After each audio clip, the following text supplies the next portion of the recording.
என்னால உங்களுக்கு வீண் தர்ம சங்கடம். சச்சே, என்ன விடுங்கண்ணே, உங்களுக்கு வேலை முக்கியமா இல்லையா? கவனமா தான் இருந்தேன். எப்படி தப்பு நடந்துச்சுனே தெரியல. இப்ப என்ன பண்றதுன்னு எனக்கு ஒண்ணுமே புரியல. என் விதியை பத்தியில கோபி. முதல்ல மாணிக்கத்தோட பணத்தால பிரச்சனை, அதனால 2 பேருக்கும் சண்டை ஆயிடுச்சு. அதுக்கப்புறம் ரவியோட மனஸ்தாபம். இப்போ உங்களுக்கு இப்படி ஒரு பிரச்சனை வந்துருச்சு. இதனால நம்ம 2 பேருக்கும் பகை வந்துருமோ பயமா இருக்கு ஐயா, கோபி. அதுக்கெல்லாம் வாய்ப்பே இல்லைண்ணே. இப்ப இந்த பிரச்சனை எப்படி சால்வ் பண்றதுதான் யோசிச்சுட்டு இருக்கேன். கோபி, இதான் எனக்கு கிடைச்சிருக்க கடைசி வாய்ப்பு.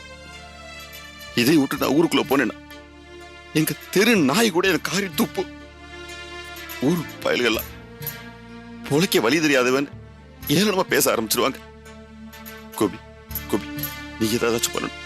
எனக்கு பயமா இருக்கு. என்ன பண்றதே தெரியல கோபி. இது ஒரு சாதாரண பிரச்சனை.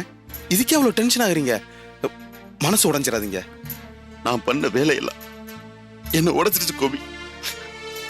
வாங்க மேனேஜர்கிட்ட பேசலாம். வாங்க வாங்க போலாம்.